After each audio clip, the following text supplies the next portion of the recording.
게 아니고 우호적인 관계를 돈독하게 하기 위해서 선물을 주고받는 것이 상례입니다. 그래서 선물 무슨 선물할까? 그게 상당히 고민이에요. 자, 선물을 하는 사람 그 마음은 보통 귀한 게 아닙니다. 왜냐하면 뭘 하면 좋을지 모르잖아요. 그게 고민이에요. 또 받는 사람 마음이 즐거울란가 이런 생각을 하니까 이게 보통 어려운 게 아니거든요. 그래서 나라의 대표자들이 모여서 회담하기 전에 선물을 주고 받아서 마음이 열려지게 하고 흐뭇한 마음을 가지고 회담을 해야 잘 되지 않아요? 그래서 이제 선물을 하는데 우리나라 문 대통령은 무슨 선물했는고 하니 푸틴 대통령이 낚시를 좋아한다. 그래서 낚싯대를 특별하게 좋게 만들어 가지고 선물을 했습니다. 낚시하시라.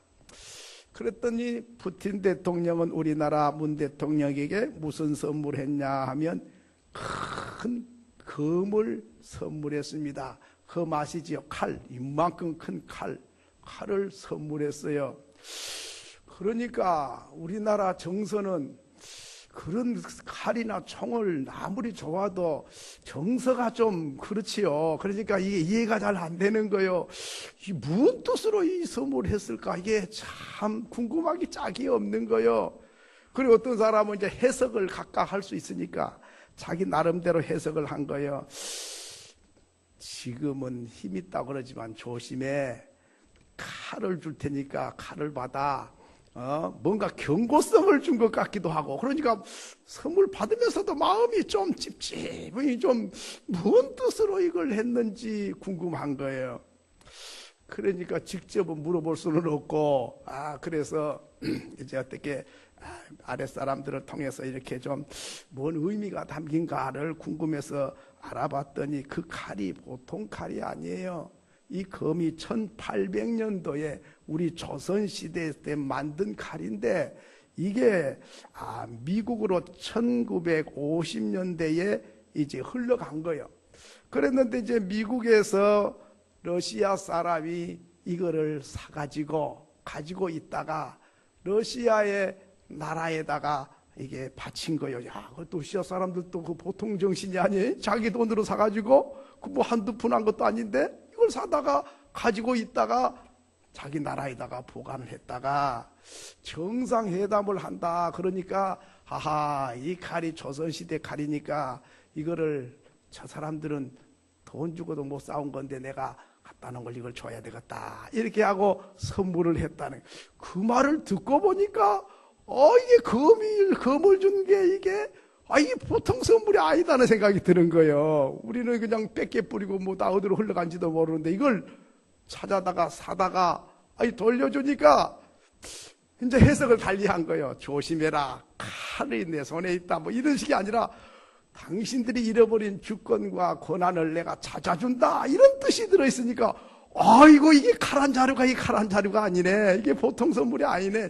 이렇게 그러니까 칼은 똑같은 칼이었는데 그 의미를 알고 보니까 이게 보통 선물이 아닌 거예요. 그러면 우리나라는 왜 낚싯대를 선물했을까? 첫째는 푸틴 대통령이 낚시를 좋아하니까 낚시를 하라고 물론 선물을 했지만 또 하나의 의미가 그 속에 안 보이는 뜻이 들어있는데 해석은 각각 다르게 할 수 있지만은 저 북한 좀 낚시질에다 낚아주시오. 참 속상해서 내가 못 살겠어. 저건 낚을 사람은 당신밖에 없는데 당신 좀 저것 좀 탁 낚아가지고 뭔가 통일시킨데 당신 좀 이걸 좀 감당해 주시오. 뭐 그런 소원이 그 속에 들었지 않나. 이렇게 해석하는 사람이 있더라고요. 그렇구나. 선물 하나 하는데도 그 상당한 의미와 뜻이 들어있구나. 아는 것하고 모르는 것하고는 전혀 차원이 다르다 하는 것입니다. 선물만 그러겠습니까? 예수님께서 지난주에 우리가 보았지요. 5,000명, 10,000명을 떡을 배고플 때 먹여줬습니다. 보리떡 5개와 물고기 2마리인데 이걸 기도하고 나눠줬더니 끊임없이 빵이 나와가지고 하여튼 배불리 먹고 12강줄이가 남아서 12제자가 한 바구씩 지고 갔다. 이렇게 우리가 보았습니다. 대단한 사건이지요. 그러니까 이스라엘 사람들이 떡을 얻어먹고 나서 무슨 생각을 하게 됩니까? 아이고, 예수님 왕으로 삼읍시다. 임금이 되면 먹고 사는지는 걱정 안 해도 될 것 같아. 가만히 앉아서도 그냥 먹여주잖아. 한번 축복 기도해갖고 배가 부르도록 먹고 12강씩 남을 테니까 하루에 3번씩만 기도하면은 막 바구니채로 떡이 생길 것이고, 뭐 농사 지을 필요도 없고 고생할 필요도 없고 가만히 앉아서 먹을 수 있으니까 예수님을 임금 만듭시다. 옳소, 나도 동의합니다. 온 백성이 예수님을 왕으로 삼으려고 했다 하는 것입니다. 그러자 예수님이 맞소, 당신들 사람 잘 봤어. 나를 임금 삼아주면 여러분 배 채워줄 테니까 나 임금 삼으시오. 그러지를 아니하시고 조용히 산속으로 들어가서 밤새워 기도했다 했습니다. 그게 오늘 내용입니다. 여러분, 떡을 먹여주면 굉장한 사건이지요.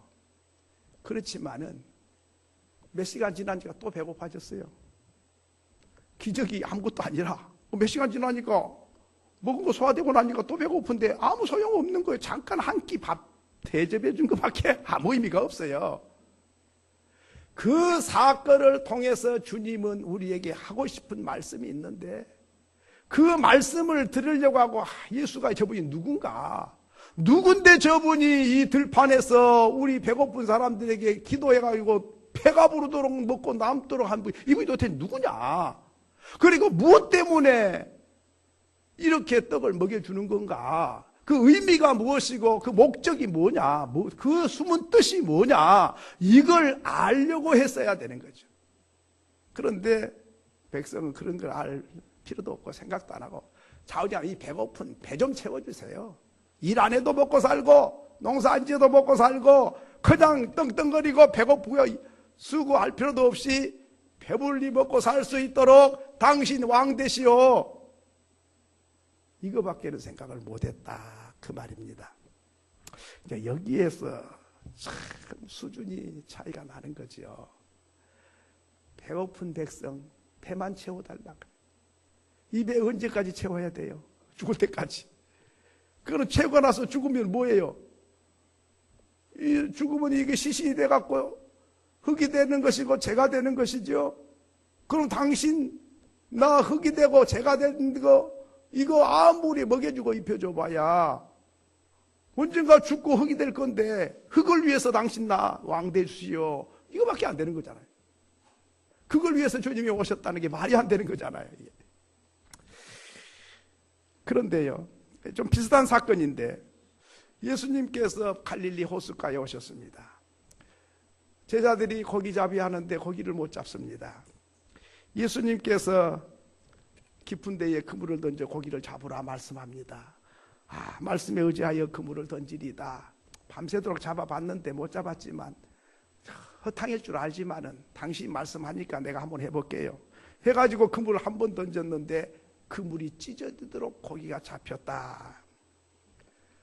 그때에 여기 떡 얻어먹은 백성들 같으면 뭐라 그래야 될까요? 예수님, 나하고 동업합시다.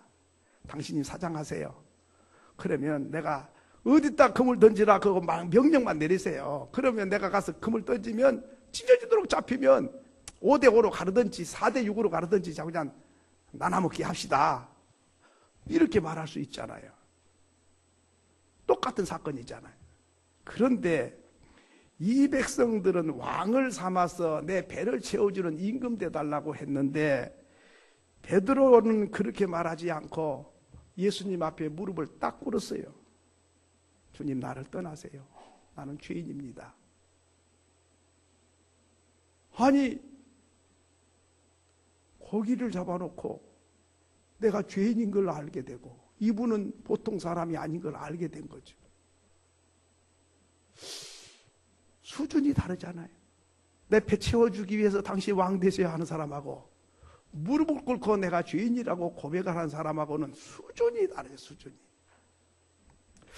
자, 그러면 예수님께서 이 땅에 오신 목적이 뭐예요? 배고픈 사람 배 한 끼 떼어주려고 오신 겁니까? 그게 아니죠. 만 백성을 죄 가운데 구원하기 위해서 하늘의 영광의 보좌를 내버리고 낮고 천한 이 땅에 사람의 몸을 입고 오셔서 매맞고 멸시당하고 침뱉음을 당하고 고난을 다 당하고 십자가에 매달려 죽기까지 하셔서 우리를 죄 가운데서 건져서 영생의 떡이 되려고 오신 분인데, 이 떡을 먹고 입을 마시면 다시 배고프고 다시 목마르지만은 내가 주는 떡을 먹는 사람은 영원히 굶주리지도 않고 목마르지도 않아. 이 영원한 떡을 주시려고, 영원한 천국의 말씀의 떡을 주려고 오셨는데, 이 사람들은 육신의 배, 썩어지는 음식으로 내 배를 채워달라, 이렇게 생각을 한 것이죠. 자, 그러면 오늘 이 말씀을 통해서 우리에게 예수를 바로 알지 못한 사람들의 모습이 몇 가지 있는데, 첫째는 정치적인 메시아로 받아들인 거예요. 이분이 왕이 되면 그러면 나라가 안정을 찾고, 그리고 또 우리에게 배불리 먹여줄 수 있겠다. 정치적인 메시아가 되주시오. 이게 잘못된 생각입니다. 오늘날도 예수를 정치적인 메시아로 이용하려는 사람이 많이 있어요. 그런 사람은 제대로 믿음 생활을 하는 사람이 아니에요. 두 번째로는 예수 바로 알지 못한 사람들은 협소한 민족주의 견해를 가진 사람들입니다. 예수님은 나만 위해서 오셨다. 예수님은 이 나라 민족을 위해서 왕이 돼서 이 민족만을 위해서 왕노릇 해주세요. 이런 생각이지요. 우리 주님은 만민을 구원하러 오셨고 세계 만민을 주님의 나라로 만들기 위해서 오셨지, 협소한 이스라엘 민족 작은 나라 왕이 되려고 오신 분이 아닌 거지요. 오늘 우리가 이걸 알아야 됩니다. 예수님, 나만 도와주세요. 저 사람 말고. 우리 집만 복 주세요. 저 집은 말고. 우리 교회만 축복해요. 저 교회 말고. 우리 민족만 사랑해요. 남의 나라 말고. 이 협소한 민족주의 견해, 이게 하나님의 뜻에 안 맞는 거예요. 하나님은 의로운 자의 밭에도 비를 내리시고 악한 자의 밭에도 비를 내리신 분이시다. 하나님은 내 하나님도 되지만은 저 사람의 하나님도 된다. 이 넓으신 하나님, 우주 만물을 손안에 쥐고 계시는 하나님, 그 하나님을 협소한 내 소원만 이루어주세요. 남이야 어찌됐든지 나라야 어찌됐든지 하나님 뜻이야 묻을 필요도 없고, 좌우지간 나만 배 따뜻하고 등 따뜻하고 배부르게 해주세요. 이 협소주의가 하나님을 작은 하나님으로 만드는 거예요. 여러분 어떻게 생각하십니까? 우리 교회만, 우리 하나님은 저쪽 교회도 하나님 교회예요. 우리 민족만 아니에요. 다른 나라 민족도 하나님이 사랑하세요. 그 넓은 마음을 가지고 우리가 하나님을 믿고 우리 마음이 그렇게 넓어져야 되는데, 나밖에 모르고 우리밖에 모른다면 하나님을 작은 하나님으로 만드는 사람이 된다 하는 것입니다. 그러므로 기도를 해도요, 가만히 보면은 기도 들어보면 다 알아. 마음이 너무 좁아. 우리 가정, 우리 교회 이것만 잡고, 그게 아니고 세계를 품고 기도를 해야 되고요. 내 뜻이 중요한 게 아니에요. 하나님 뜻이 중요하죠. 세 번째로는 예수를 바로 알지 못한 사람은 고난 없는 영광을 꿈꾸는 사람들입니다. 예수님은 고난을 다음에 영광이 있다는 걸 누수히 말합니다. 누가복음 24장에 보면 엠마오로 제자들이 가다가 부활하신 예수님이 찾아오셔서 함께 길을 걸어가면서 이야기를 합니다. 제자들이 너무 낙심했어요. 우리 그 예수님이 메시아인 줄 알았는데, 나라를 해방시킬 줄 알았는데 비참하게 끌려가서 매맞고 십자가에 매달려 죽었다고 낙심해가지고 투덜투덜하면서 힘없이 엠마오를 향해 걸어가고 있을 때 예수님이 부활하셔서 같이 오셔서 말씀하십니다. 너희들 무슨 이야기를 그렇게 도론도론하고 가냐? 당신 그것도 몰라요? 예루살렘에서 이번에 예수 우리 선생님 십자가에 못 박아 죽인 거 그것도 몰라요? 소문이 다 퍼졌는데 왜 그것도 모르냐고. 그래. 그러면 메시아가 어떻게 오셔서 뭘 한다고 성경에 기록됐더냐? 많은 고난을 당한 후에 만 백성을 구원한다고 그랬잖아. 그러니까 메시아가 고난받고 십자가에 죽은 다음에 부활하고 승천해서 만백성을 구원하는 건데, 너희들은 고난 없는 메시아를 꿈꾸고 있잖아. 고난 다음에 영광이 있는 거야. 죽어야 부활하는 거야. 그런데 너희들은 고난 없는 영광을 꿈꾸니까 메시아를 바로 한 게 아니야. 주님 말씀하십니다. 하나님이 일하시니 나도 일한다. 오늘 우리는 일 안 하고 먹고 사는 게 복인 줄 알아요. 그게 복이 아니에요. 한번 따라 합시다. 수고함으로 낙을 누리게 하신 것은 하나님의 선물이라. 수고 안 하고 낙을 누리는 것은 사탄이 갖다 준 거. 수고함으로 낙을 누리게 하는 것은 하나님이 주신 선물이다. 오늘 우리는 돈 많이 벌어놓고 일 안 하고 가득 쌓아놓고 편히 먹고 마시고 즐거우면 복 많이 받았네, 이렇게 생각을 해요. 복 받은 게 아니에요. 우리는 먹고 살고 남을 만큼 많이 있어도 땀 흘리고 일을 해야 되는 거예요. 왜? 일하지 않으면 먹지 마라. 그러니까 우리는 일 안 하는 것이 복인 줄 아는데, 하나님은 수고함으로 낙을 누리게 한 것은 하나님이 너희에게 준 선물이다. 사탄은 뭐라 그래요? 예수님 배가 고플 때 돌 갖고 떡 만들어 먹어. 너 먹고 나도 먹자. 그럼 돌 가지고 떡 만든 사람 농사 지을 필요가 뭐 있어요? 씨앗을 뿌릴 필요가 있어요? 농약을 뿌릴 필요가 있어요? 수고하고 거둘 필요가 없잖아. 돌멩이 보고 떡이 되라 그러면 떡 만들어 먹잖아. 수고할 필요가 없잖아. 그것이 사탄이요. 수고 안 하고 낙 누리는 사람들 때문에, 이 불황배들 때문에, 이 사탄의 앞잡이들 때문에 혼란한 거예요. 예수님 제자 베드로에게 말했습니다. 내가 얼마 후에 십자가에 매달려 죽었다가 살아나야 되겠다. 아이고 주여 그러지 마옵소서.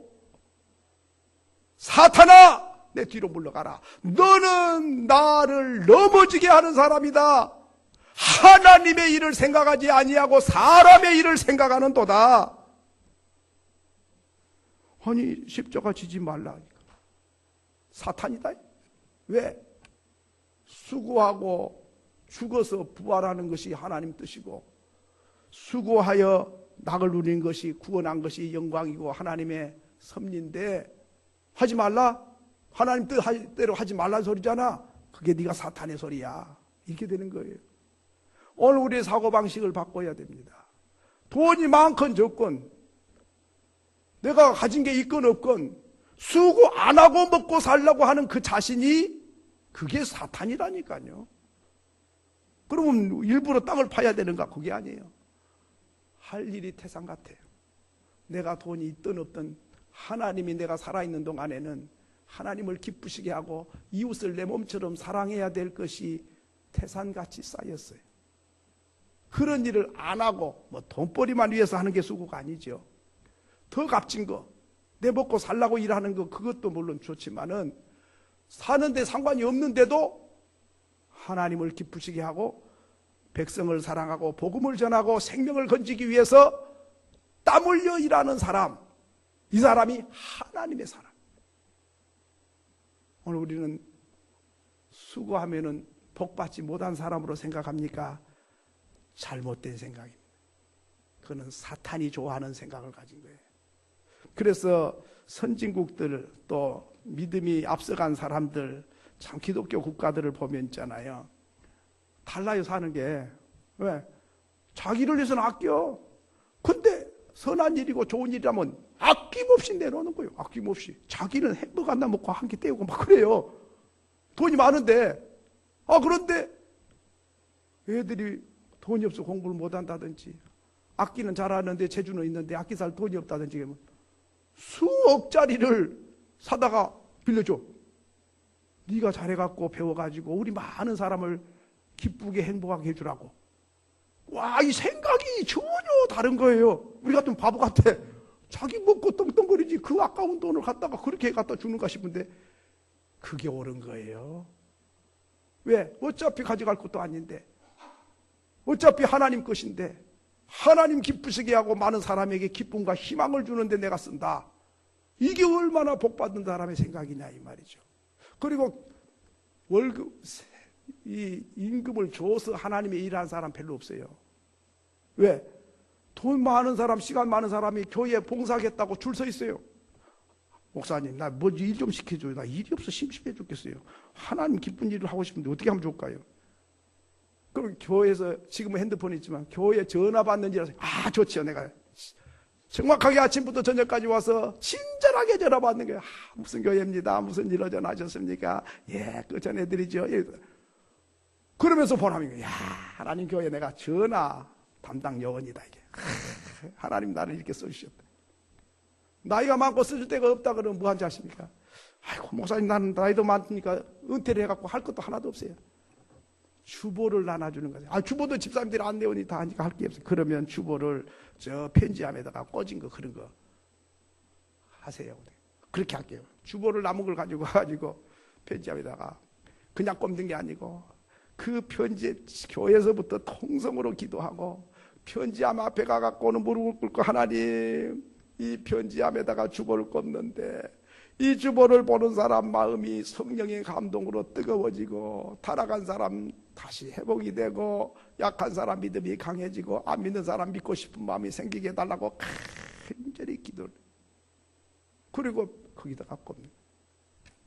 어떤 사람이 이제 쓸데없이 맨날 한 주가 되면 주보를 갖다 꼽는데 성질 나가지고는 누가 이게 우리 집 편지함에다가 주보를 꼽나 내가 작게 하라고 가만히 안 둬야 되겠다고 베리고 있었는 거예요. 그런데 만날 수가 있어야지. 그런데 보니까 언제쯤 몇 시쯤에 뭐 할머니가 와서 한 번씩 꼽는다. 얼큰이 내가 그 시간 맞춰가지고 딱 기다리고 있는데 뭔 할머니가 오더니 그 앞에서 다 간절히 뭘 기도를 하더니 꼽는 거예요. 그래도 한바탕 하려다가 이거 누워있는 내가 뭐 기도를 하고 하는데 마음이 약해져갖고 어머니 같은 분한테 내가 뭔 말을 하면 안 되겠다 해갖고는 또는 용기 없이 들어가 버렸어요. 그래갖고 한번 생각하니까 또 꽂을 때마다 그 꺼낼 때가 신경질이 나가지고 다음 주에 한 번만 더 하면 내가 가서 한바탕 할 일을 하고 다음 주에 또 기도하고 와갖고 보니까 또 기도를 하고 또 할머니! 이거는 깜짝 놀라고 할머니가 왜 그러세요? 이랬더니 딱 쳐다보는 순간에 이분의 마음에 자기 어머니 모습 같은 게 그 할머니 권사님 어머니가 그렇게 기도 많이 하고 예수 잘 믿고 자기들 예수 잘 믿어야 된다고 유언하고 돌아가셨는데 상처받아갖고 교회를 안 나가고 있었는데 성질 나가고 있었는데 그 할머니 모습 속에서 어머니 모습 같은 그 형상이 떠오른 거예요. 그런데 그 할머니가 하는 말이 예수 믿어요. 예수 믿고 천국 가요. 이런 거예요. 그 음성이 꼭 하나님이 자기에게 하는 음성처럼 들린 거예요. 그래가지고 화내가지고 가서 호통치려고 했던 사람이 어머니 생각이 나지 하나님 음성같이 들리지. 그러니까 그 다음에 자기 마음을 자기가 어찌 할 수가 없는 거예요. 그래가지고 그 교회를 찾아 나왔다고 간증을 하니까 알지 누가 알겠어 그걸. 오늘 우리는 돌로 떡이 되게 하고 수고 없이 소득을 얻으려고 하고 고난 없는 그 길이 올바른 길이 아니죠. 나를 따라오려면 자기를 부인해 자기 생각 자기 가치관 다 내려놓고 십자가를 짊어지고 나를 따르지 아니하면 내게 합당치 않아. 예수 믿고 따르는 길이 고난의 길이요 십자가 지는 길이요 자기를 부인하는 길이거든요. 그런데 어디다가 근거를 두고 우리는 자꾸만 고난 없는 영광만 자꾸 꿈꾸고 있는 건지 세상의 기준과 가치관이 아직도 예수를 믿으면서도 그 기준이 그대로 갖고 있는 거예요.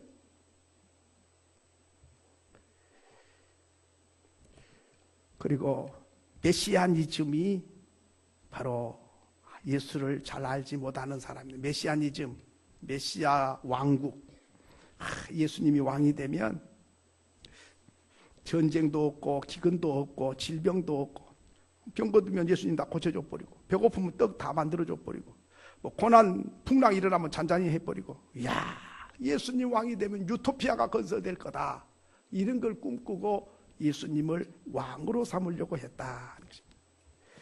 그런데 예수님이 이 땅에 유대인들을 위한 유토피아를 건설하러 오신 분이 아니고 하나님이 여러분을 얼마나 사랑한지를, 하나님이 살아계신 것을 십자가로 보여주시고 죽었다가 살아나셔서 죄에서 만백성 구원하신 메시아로 오셨다고 하는 것을 보여주고 싶었던 것이죠.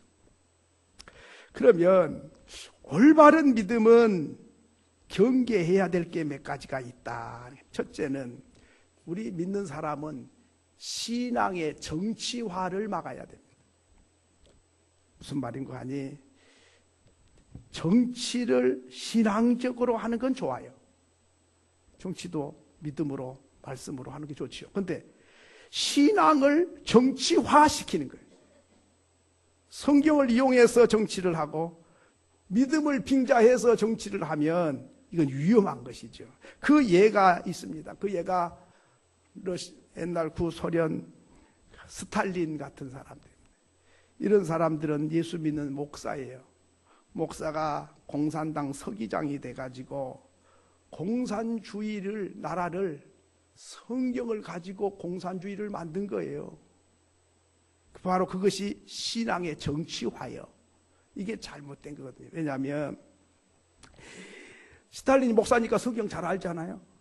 그런데 이 백성을 정치적으로 딱 잡아야 되겠는데 어떻게 하면 잡을 수 있을까? 그걸 성경적으로 연구를 하는 거죠. 그러니까 초대교회 보니까 성령이 충만해가지고 다 자기 땅을 팔고 재산을 팔아서 성전에 바쳐가지고 가난한 사람들이 나누어 썼다. 그러니까 평등하게 살기를 원한다. 우리도 평등하게 살자. 가난한 사람 배고프면 되겠나? 부자는 떵떵거리고 많이 먹으면 안 되지. 그러니까 다 내놔가지고 같이 나눠 먹는 이런 사회를 만들면 부자도 없고 가난한 사람도 없고 평등하고 얼마나 좋으냐. 사도행전에 나오는 그 사건은 성령이 충만해갖고 누가 말하지 않아도 스스로 그렇게 했던 것이고, 공산주의는 억지로 다 뺏어다가 똑같이 날라먹자 이렇게 된 거거든요. 그러니까 비슷해요, 형태는. 그런데 신앙을 정치화해가지고 그래서 공산주의를 만듭니다. 그래서 성경 구절을 가지고 이제 외치는 거예요. 일하기 싫은 자 먹지도 말라 그랬어. 너 오늘 일 안 했잖아, 먹지 마라. 이렇게 되니까는 백성들이 성경이 듣기가 싫은 거예요. 이용해 먹으니까. 하나님은 너무너무 좋은 분인데 정치적으로 성경을 이용하니까 성경 듣기도 싫고 하나님 보기도 싫은 거예요. 이래가지고 나라를 황폐하게 만드는 데 일조를 했다 하는 것입니다. 그러므로 오늘 우리는 신앙의 정치화냐, 정치를 신앙화하느냐, 이거는 비슷한 것 같지만 전혀 다른 결과를 가져온다 하는 것이고요. 두 번째로는 신앙의 세속화를 주의해야 된다 하는 것입니다. 예수를 믿는 목적이 부자되고 번영하고 흥왕해서 떵떵거리고 잘 먹기 위해서 내가 예수를 믿는다. 이게 번영신학이에요. 신앙이 세속화된 사람들은 하나님을 위해서 하나님 뜻을 이루기 위한 것은 관심이 없고 돈 많이 벌어가지고 번영을 누리는 것이 목적이 돼버린 거예요. 물론 예수 믿으면 복 받지만은 그것이 목적이 되면 하나님을 믿는 것이 수단이 되는 거예요. 그렇기 때문에 신앙의 세속화를 우리는 막아야 되는 건데, 듣기는 비슷해. 예수 믿고 복 받아갖고 물질과 번영이 돼가지고 잘 먹고 잘 산다. 그거는 신앙생활을 하다 보면 나타나는 현상이지 그게 목적이 되면 안 된다 이 말이죠. 세 번째로는 신앙의 인간화를 주의해야 된다는 것입니다. 신앙의 인간화는 뭐냐? 교회가 불쌍한 사람을 돕지만은 교회가 구제 기관이 되면 안 돼요. 고아원을 돕고 양도원을 돕고 장례식을 하고 구제도 하고 이웃 돕기도 하고 장학금도 주고 이런 걸 하죠. 그러나 그것이 먼저가 되면 교회는 변질돼 버리는 거예요. 그러니까 어떤 사람들은 목사님 교회가 뭐 하는 거예요? 구제하고 예수님이 막 가난한 사람 떡 주고 막 이렇게 병 고쳐주고 했는데 교회가 뭐 하는 거예요? 다 돈 받아다가 그거 다 해야지. 그렇네요 하고 맨날 헌금 받아다가 그것만 하다 보면 교회는 목적을 상실해 버리고 이제는 구제 기관이 돼 버려요. 교회가 그게 필요하기는 하지만은 그것이 신앙의 인간화, 인본주의가 먼저 돼버리면 신본주의는 타락해버리는 거죠. 신본주의가 먼저 되고 인본주의가 뒤를 따라가야 되는데, 신본주의가 아니라 인본주의를 따라가고 신본주의가 뒤를 따라가게 되면 주객이 전도돼 버려가지고 교회가 구제기관으로 타락해버린다 하는 것입니다. 그러므로 그것이 필요하기는 하지만 그것이 신앙의 인간화를 만들면 안 된다 하는 것입니다. 예수님께 십자가 지지 마세요. 사탄아 뒤로 물러가라. 인간을 먼저 생각했지 네가 하나님을 생각한 게 아니잖아. 아니 제자로서 당연히 선생님이 십자가 진다는데 아이고 지세요. 골고다 잘 지고 올라가세요. 그러면 되겠어요? 아이고 그러면 안 되겠어요. 참 인간적이지요. 그러나 그 순간에 사탄아 내 뒤로 물러가라. 너는 사람의 일을 생각했지 하나님의 일을 생각하지 않았다. 그러니까 언제나 하나님이 먼저가 되고 하나님 뜻이 먼저가 안 되면 비슷한 것 같지만은 변질된다 하는 것입니다. 그러면 오늘 우리가 기도할 때도 마찬가지입니다. 하나님 뜻을 돌이켜서라도 이 뜻 좀 이루어주세요. 그러면 안 되는 거예요. 내가 병이 들어 죽어도 하나님 뜻이 먼저 이루어져야 되겠습니다. 예수님은 십자가를 지지 않게 해주세요. 그러나 내 뜻대로 마시고 아버지 뜻대로 되기를 원합니다. 이게 예수님이세요. 그렇기 때문에 오늘 우리는 인간화가 먼저 되고 사람을 먼저 생각하고 인본주의가 앞장을 서버리면 그러면은 그것은 잘못된 것이다 하는 것입니다. 또 하나는 이제 이 말씀을 보면 예수님은 인기가 하늘을 찔렀어요. 5,000명, 10,000명에게 배고픈 사람 떡을 만들어준 기적을 베푸니까 얼마나 인기가 좋습니까? 임금님 대주세요. 우리 예수님 최고입니다. 주님이 다스린 나라가 되면 이 나라는 유토피아가 건설되겠습니다. 막 임금 대달라고 인기가 하늘을 찌를 때 예수님은 조용히 산속으로 들어가서 하나님 앞에 무릎을 꿇습니다. 저와 여러분은 언제 무릎 꿇지요? 출세할 때, 인기가 높을 때, 성공할 때, 영광을 누릴 때, 사람들이 환호성을 외칠 때 무릎을 꿇어야 그게 하나님의 사람이죠. 붕붕 떠가지고 와 너희들 사람 잘 봤다. 그래 내가 왕이 되면 너희들 잘 먹여 살려줄게 뭐 이렇게 생각했다가는 하나님 앞에서 버림받는 거죠. 왜? 하나님 뜻을 이루려고 이 땅에 오셨지 백성들에게 추앙받으러 오신 겁니까? 오늘 우리는 실패할 때, 안 될 때, 절망할 때, 병들 때 무릎은 잘 꿇은데 성공할 때, 잘 나갈 때, 힘 있을 때, 돈 잘 벌릴 때, 평안할 때는 무릎을 잘 안 꿇는 거예요. 바로 그때가 위기라는 사실입니다. 왜? 사단이 유혹하고 있잖아. 하나님 뜻을 저버리고 사람들에게 인기가 높아져서 사람의 뜻을 쫓아가도록 유혹하고 있는 시간인데 그것도 모르고 우리는 좋아서 무릎을 안 꿇어요. 그러다가 어쩌다가 무릎을 꿇으면 아이고 저 뭔 사건이 터졌을 때 무릎을 꿇어. 철야 기도를 하고 금식 기도를 하고 막 새벽 기도를 하고 작정 기도를 하고 야단이죠. 오늘 우리 예수님이 언제 무릎 꿇었는가? 나는 언제 무릎을 잘 꿇는가? 생각해 봐야 됩니다. 예수님이 산에 가셨는데 제자들이 배를 타고 가다가 한밤중에 바다 가운데에서 풍랑이 일어났어요. 배가 뒤집히게 생겼어요. 아무도 구제할 길이 없어. 밤중에 무전기가 있습니까? 핸드폰이 있습니까? 뭐 헬리콥터가 있어서 날아오기를 하겠습니까? 그 옛날에. 그러니 밤중에 바다 가운데서 풍랑이 일어나서 엎어져서 죽게 생긴 거예요.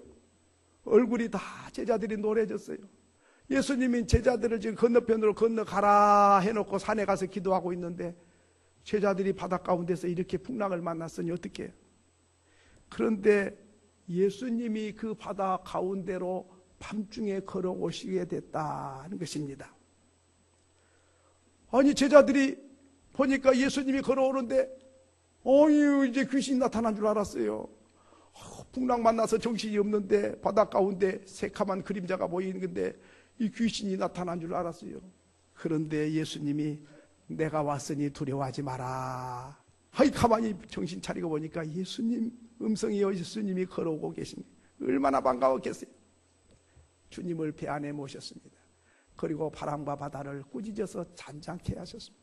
그리고 목적지까지 무사히 가게 됐다. 밤중에 왜 바다 가운데로 예수님이 걸어오셨을까요? 첫째는 제자들을 보고 계셨습니다. 깜깜한 중에도 주님은 보고 계셨습니다.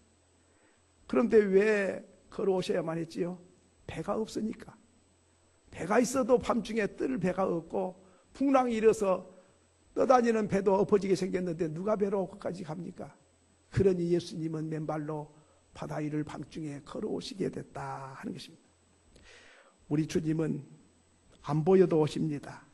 밤중에도 오십니다. 풍랑 가운데도 오십니다.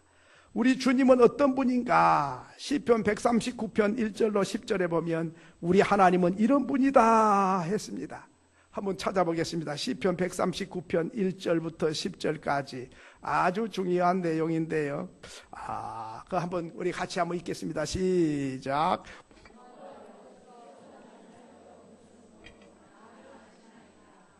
자, 보니까 안고 일어섬을 하나님이 아신다. 또 2절에 보니까 멀리서도 나의 생각을 모르신다? 아십니다. 나의 길을 하나님이 아시고 내가 눕는 것, 일어나는 것도 아시고 나의 모든 행위를 아십니다. 4절에는 내 혀에 말하는 것을 하나님이 모르는 바가 없으십니다. 5절에는 하나님을 떠나 어디로 갑니까? 하늘에 올라갈지라도 거기 계시고 음부에 내려가도 거기 계십니다. 바다 끝에 갈지라도 거기 계시고 하나님이 손이 나를 붙들고 계십니다. 하나님은 내가 언제 어디에 있든지 간에 하나님은 알고 계시고 찾아오신 분이시다. 타락한 아담에게도 주님은 찾아오셨습니다. 아브라함에게도 찾아오셨고 노아에게도 찾아오셨습니다.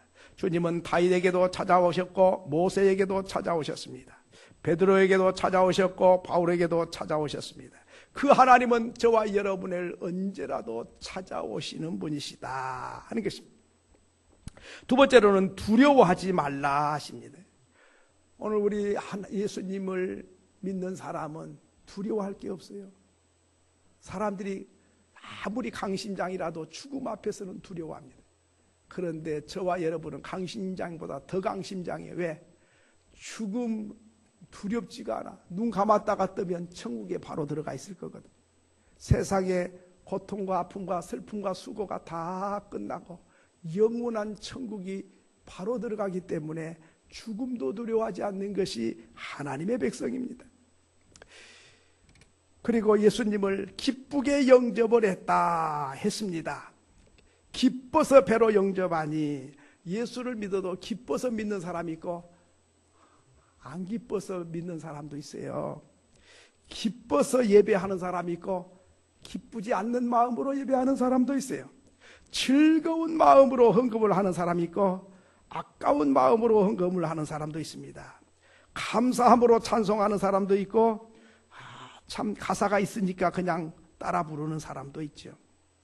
기뻐서 부르면 찬송가고 슬퍼서 부르면 장송곡이 되는 것입니다.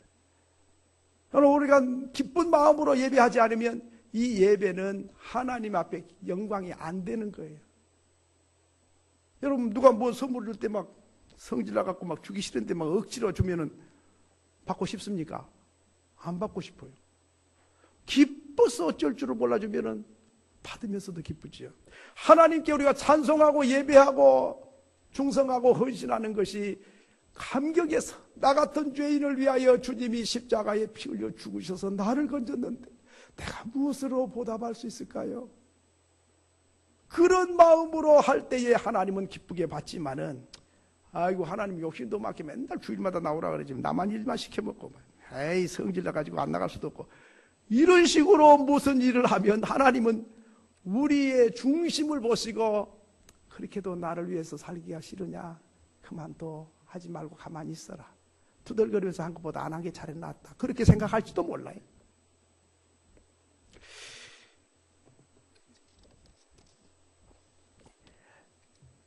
성경에는 은도 내 것이요 금도 내 것이다.